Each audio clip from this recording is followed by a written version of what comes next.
All right, so welcome back to Recover America. We are going to dive into some pretty interesting topics throughout our sessions today. And I think one of the biggest topics that we've kind of addressed over the past few months has been around virtual brands and ghost kitchens. It's probably been one of the most interesting, both for our viewers, our audience here on the network on many of our shows, but also we're getting a ton of inquiries from whether it's been social media, email. I also have a ton of CEOs that reach out to me to talk, mainly to get more information on some brands that are doing it right. It seems like I have 2 or 3 calls a week, and they're always asking that final question: what brands are doing it right in virtual and ghost kitchens? So we said, all right, well, let's take a look at the 2 or 3 top concepts out there.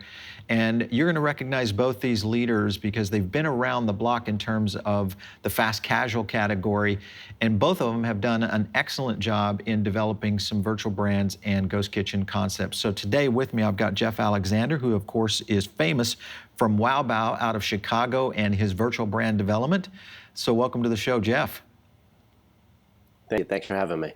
Also joining us is Hagop Giragossian, and he is a partner at Doghouse, one of the co-founders there. And of course, Doghouse is doing some very interesting things with multiple concepts that are going in this direction. So Hagop, it's great to have you on the show. Thanks for stopping in. Thanks for having me. All right, both of you, let's kind of start quickly with where your current state of virtual ghost kitchen concepts currently reside. Let's start with you, Hagop. Tell me a little bit about what's happening at Doghouse. Excuse me. Doghouse has been, we just actually celebrated our 10-year anniversary in October. We have been traditionally a brick and mortar restaurant. And starting last year, we started our foray into ghost kitchens. We work with both Kitchen United and Cloud Kitchen. And we were seeing the trend in our restaurants going in the direction of delivery, and we thought it would be an interesting opportunity to give it a shot at both Cloud and Cloud and Kitchen United. And then during that process, we thought the environment lends itself to creating multiple concepts, things that we've always wanted to do anyway. And we thought it would be an interesting opportunity to develop different things along the way. And as we did, we started testing them specifically out of one ghost kitchen, our Kitchen United facility here in Pasadena, California. And then when the pandemic hit, we hadn't intended to do this, but we decided to create, to offer these virtual concepts to our franchisees, not yet tested within the 4-wall, but essentially turning all of our restaurants into host kitchens. And we did that, and it's been, we're happy to say very successful and, moving forward in that direction still. Good. We're going to dive into a ton of questions around that, how you guys got started, the process, kind of the success metrics that you're looking at. Before we jump there, Geoff, let's kind of learn about yours. Obviously, we've had you on the show before. You've been a friend of the network for quite some time, and we were very impressed with your virtual brand development. Kind of give me an update of where you guys are now. Yeah, so back in November of last year, we looked at our brand. We currently have, brick and mortar stores. We're in airport locations. We've done sports stadiums, CPG and grocery stores. And we just thought about what should we do next? And we had this idea that since we have national distribution, other restaurants should be selling us out their backdoor third-party delivery. So we started on third-party relationship building. We did online training materials, SOPs, and we launched right at the end of January of 2020 with one store and started building a pipeline. And from April till now, we've launched over 100 locations across the United States. We're in 65 plus cities, all with different operators. In fact, tonight, 7 more locations go live just tonight alone. We have about another 40 or 45 locations will open before the year ends. That's great. I got to get into a little bit about how you're discovering these operators, how that process is taking place, and we'll get into kind of the mechanics of how this works as well, because I think a lot of operators are trying to look at some of these diversities or these potential opportunities, I should say, especially in developing, whether it's in a ghost kitchen for their own operation or doing something with companies like yourself. Hagop, let's go to you for a second. When Doghouse decided to go this direction, what was the genesis of being able to develop ghost brands within a concept that is primarily known for hot dogs and, great hot dogs, but how would you spin that out into, say, alternate brands and be able to still be very effective in terms of the menu capabilities like cross-utilization, those kind of things? Yeah, so that's exactly the way we looked at it. We looked at the operational process that Doghouse currently uses, and we looked at the supply chain and the ingredients and the products that we use to facilitate the Doghouse menu. And we looked at it with a clean slate, and we thought, if we have these products and we have this process and we have these stations, what can we do differently that wouldn't necessarily fit on the Doghouse menu, but would work in the same process. So we went through that, and we started looking at different things that we could do. Some of them had been through chef collaboration series that we've done with No Kid Hungry, where we've done a limited time offering of a successful item. So we looked at fried chicken, which is something that we had done before. We looked at wings. We looked at breakfast burritos. We expanded on the plant-based offerings, but it all started with our operational procedure, what our franchisees were used to doing, what their employees were used to doing, and the ingredients they currently had in their kitchen. Once we closed the loop on that, we didn't have to. Not a single penny was spent by our franchisees to add equipment or to do anything other than invest into training, which we use One Huddle as our training platform across the board. So we were able to roll these out. We didn't have to teach them any new processes. We didn't have to teach them anything other than creating new menu items using the ingredients and the systems they already knew. Yeah.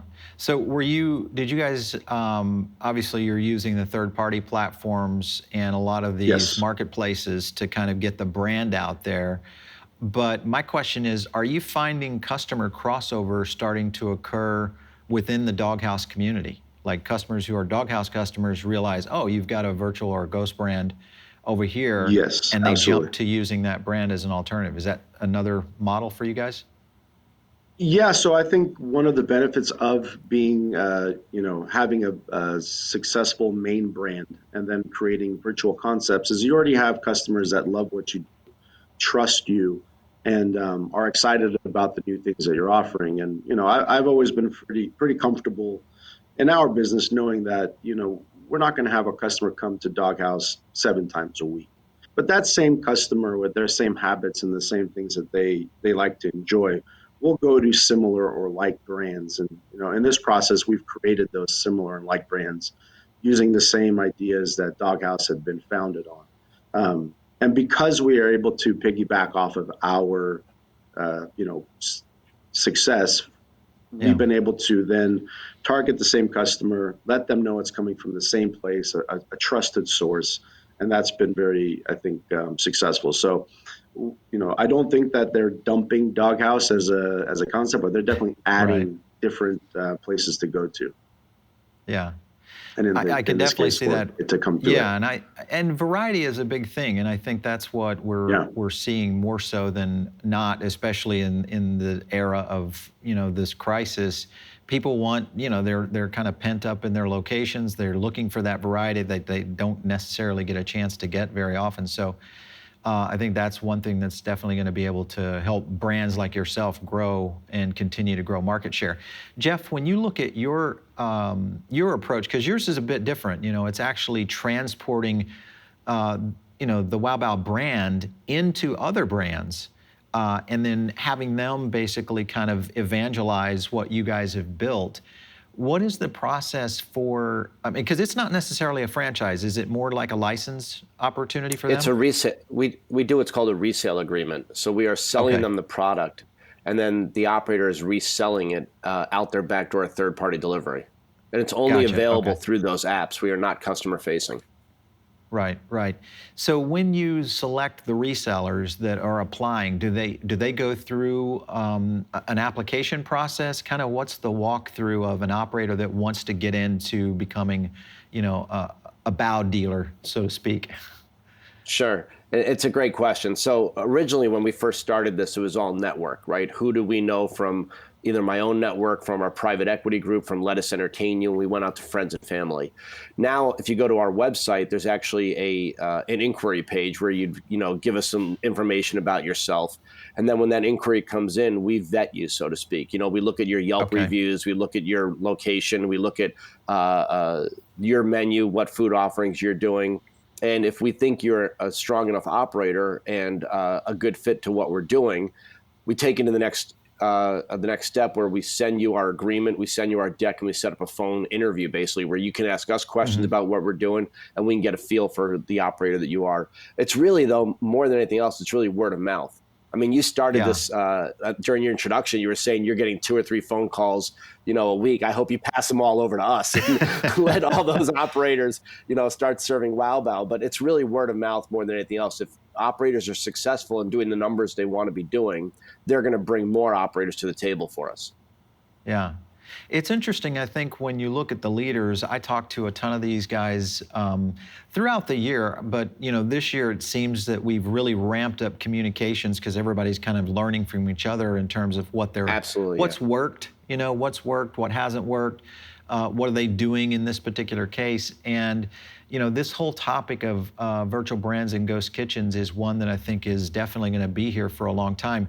Hagop, when you look at the strategy that you guys are developing there at Doghouse, many brands have kind of had a strategy around franchising for some time, but this kind of opens up an entire new metric of how companies, especially in the franchising industry, could really ramp up speed to market in some of these second and third tier markets that maybe are underserved with really high quality fast casual opportunities. Are you guys seeing any kind of direction going that way for Doghouse? Yeah, absolutely. I mean, the amount of acceleration that you get out of creating virtual concepts, but also being comfortable with the ghost kitchen model, just the opportunities become endless. We're seeing that we're probably going to double within the next year, which is an unbelievable amount of growth for us. But it all really boils down to our operational processes and the supply chain that we've created within Doghouse. It's made it very easy for our franchisees to adopt it. The success has been tremendous. We've seen stores double in sales, but overall across the board, we've added 25% total revenue to each and every Doghouse, and that's been an important saving grace when dining rooms closed back in March. But now that we've had this many months under our belt and the success of the concepts, we feel very comfortable being able to roll this out at anywhere in the country, and ghost kitchens is going to be a huge part of our growth. Yeah, I've talked to a few concepts that have kind of went the direction of ghost kitchens. This is for both of you. When you look at, and maybe for you, Geoff, in the sense of, do you develop relationships with market leaders? So let's assume that Doghouse or Wow Bao is looking at a second tier market that, kind of a tertiary market, let's say, somewhere like a Waco, Texas, which is right between Dallas and Austin. And when you look at it, it's a growing market. It's a university market, but a lot of fast casual chains kind of stay away from those tertiary markets.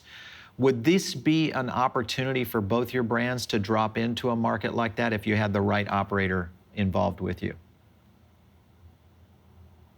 Well, for us, if the operator is a good operator, we'll absolutely let them turn it on.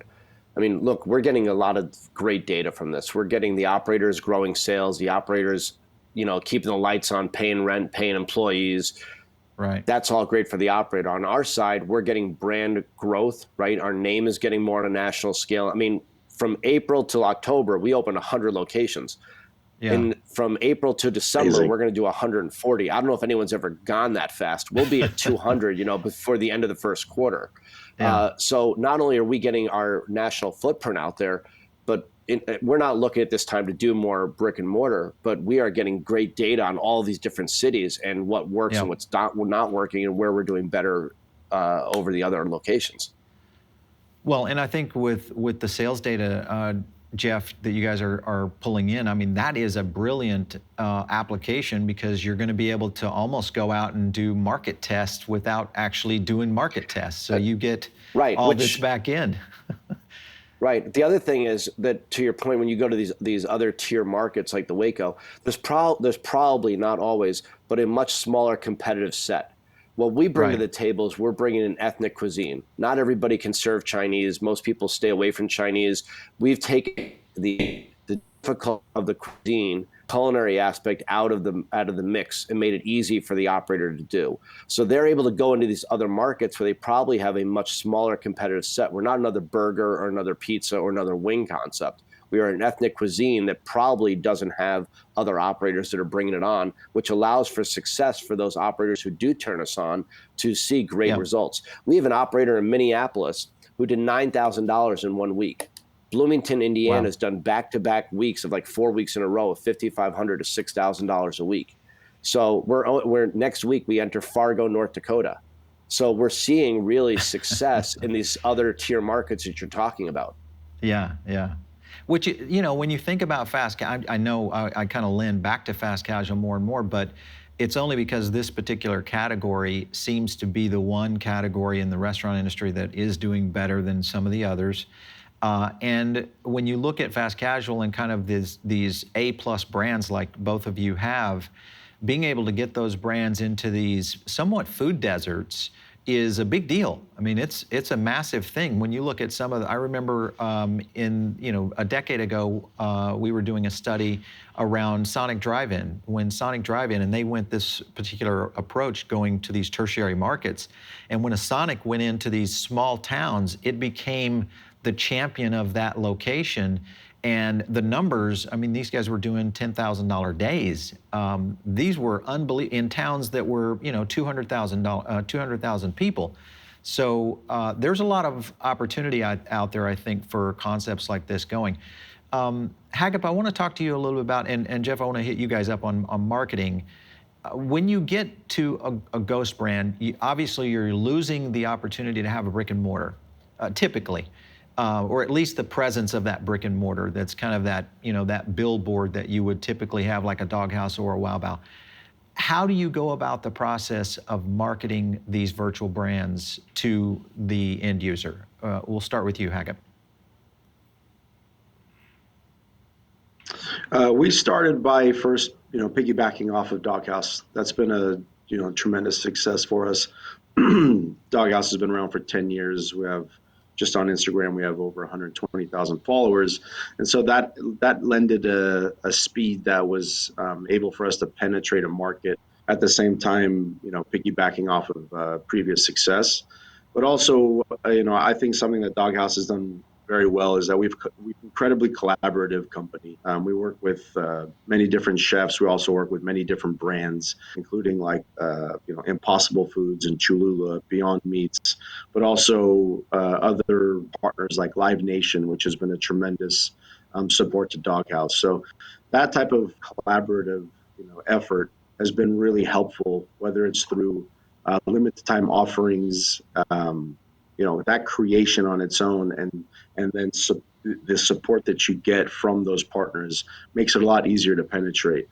Also, the third-party delivery providers, they've done a pretty, I think, fabulous job of creating an environment where if you do want to market and you do want to spend a little bit extra money and effort, you are going to get a better result. And I'm sure Geoff has seen that too. But if you do participate in those promotions and you do, put in the effort and you follow that up with, supporting the brand and making sure that people understand that it's a real brand, it's a comfortable environment, and we've not just started on a whim. I think customers have become very savvy to this, and they're interested in trying different things. So it's been quite an effort on different fronts. Yeah, Geoff, for Wow Bao, is it a strategy where you guys are working in unison with these companies to kind of help promote the brand itself to get people interested in it? Obviously, they have their own customer base, but it's most likely they're going to be opening up to new markets within their own, area. How are you guys approaching that? Yeah, we take so we're a 17-year-old brand and we exist, right? You can Yelp us, Facebook us, social us, like you can find us, go to our website. What we do is we take our 100,000 plus person database, email database, and we upload it within a 3 to 5 mile radius of the operator. Then we Okay. do very targeted Facebook and Instagram ads to those lookalike customers. So Yeah. we can identify our demographic people and do really targeted messaging to get people to drive brand awareness. The other thing we do is we created a marketing playbook. So we created a template PR release with all the Hmm. information that we need, except we leave blank where the restaurant is or who the operator we're working with and the hours of operation. So then the operator can take that and send it out to their media contacts to say, Right. Wow Bao is now available. We had an operator who went live in Sandy Falls, Idaho. And what they did was the radio station picked it up, the local press picked it up, that it was this Chicago brand, this well-known national brand from out of Chicago was now available in their market. We've Hmm. had blogs written about us in New York City. The Houston press has written about us. So because there's a name behind who we are, and because we're doing targeted ads to get in front of people, the press is attaching themselves to what we're doing. Yeah. I look at, and I, there are the naysayers of this approach, even though I'm a big proponent of where this is going for the restaurant industry as a whole, just in terms of how it's moving in terms of digitalization, kind of this movement. I think even, with Chipotle announcing just a couple of weeks ago their new essential virtual brand that's going to be a complete ghost kitchen. When you have those kinds of buy-ins from major companies around the industry, I think it's definitely here to stay. But for those who are concerned that this dilutes a brand or this potentially could harm a brand's, kind of currency, what would you say to that? If you had an operator that says, listen, I really, I'm thinking about, and I'm talking to Hagop here, I'm thinking about doing one of these, Hagop, but I'm a franchisee. I don't want to mess up what I have with Doghouse right now. What is kind of the argument back to that operator to kind of get them comfortable?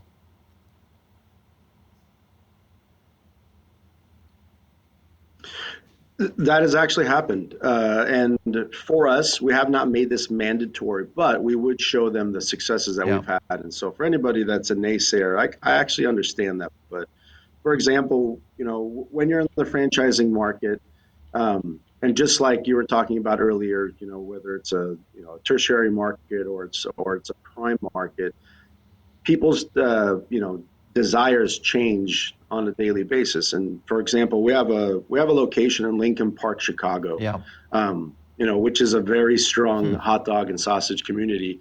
And Doghouse was not succeeding there. In fact, we did I think about $750,000 all of 2019.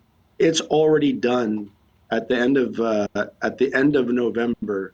It already did $1 million more this year than it did all of last year. So it's gonna close the year out at over $2 million. And what happened is I think that we gave Yeah. the customers there what they wanted more than just Doghouse, and it made a huge difference for that franchisee. I mean, you could speak to that franchisee, and his life has changed literally during the time most of America is going through such a traumatic experience. This one gentleman who stuck with Doghouse, who worked his ass off, who tried everything, and it just wasn't working out perfectly. But as we added these complementary brands, he saw tremendous success. So, number one most important thing for us is Doghouse, and number two, the operations and the supply chain is important. So, if a franchisee does Yeah. not want to do it, we understand, but we will show them the successes that have happened across the board. We're a huge believer in it. And initially we had created this to also be able to just kind of plug the gaps in the day. And it gives you this tremendous amount of flexibility to be able to turn something on and off, always having Doghouse as the primary Right. focus. A customer walks into the Doghouse, they need to get Doghouse, and they need to know the hours it's open, when it opens, when it closes, and make sure that everything on that menu could be facilitated. But if you could supplement that business with things that your customer actually wants, I think we're doing them a service. But most important is that franchisee's success. And what we've shown over the last 9 months, is that it is successful. So Yeah. um, we're not going to get a lot of people saying no, I think. Yeah, I think you're right. Well, and the diversity opportunity there is pretty huge as a franchisor, because you're right. And a franchisee has come in, they've invested a lot of money in the brand, in the real estate, in the marketing. They Yep. can't just, I mean, if you end up getting we won't call it, no pun intended, but if you end up getting a dog store, you can't just give up on it. And now, today in this world, you've got actually some alternatives to kind of help expand the opportunity that you just presented right there. So I think that's perfect. Geoff, Yeah, go ahead, Hagop. I agree. Well, I was going to say that is exactly how that conversation went. And we were planning this process a long time ago. And it was December of 2019. That Yeah, franchisee, Jesse Kuntz, reached out to me and he said, it's been 2 years, Hagop, and I think I need to close this store. And I wow, said, Jesse, we have something we're working on. We weren't intending on doing it in brick and mortar just yet, but I would love for you to try it. Just give it one last effort. Let interesting. us test it for a couple more months, and then let me roll it out to you and see if you'd like to do it.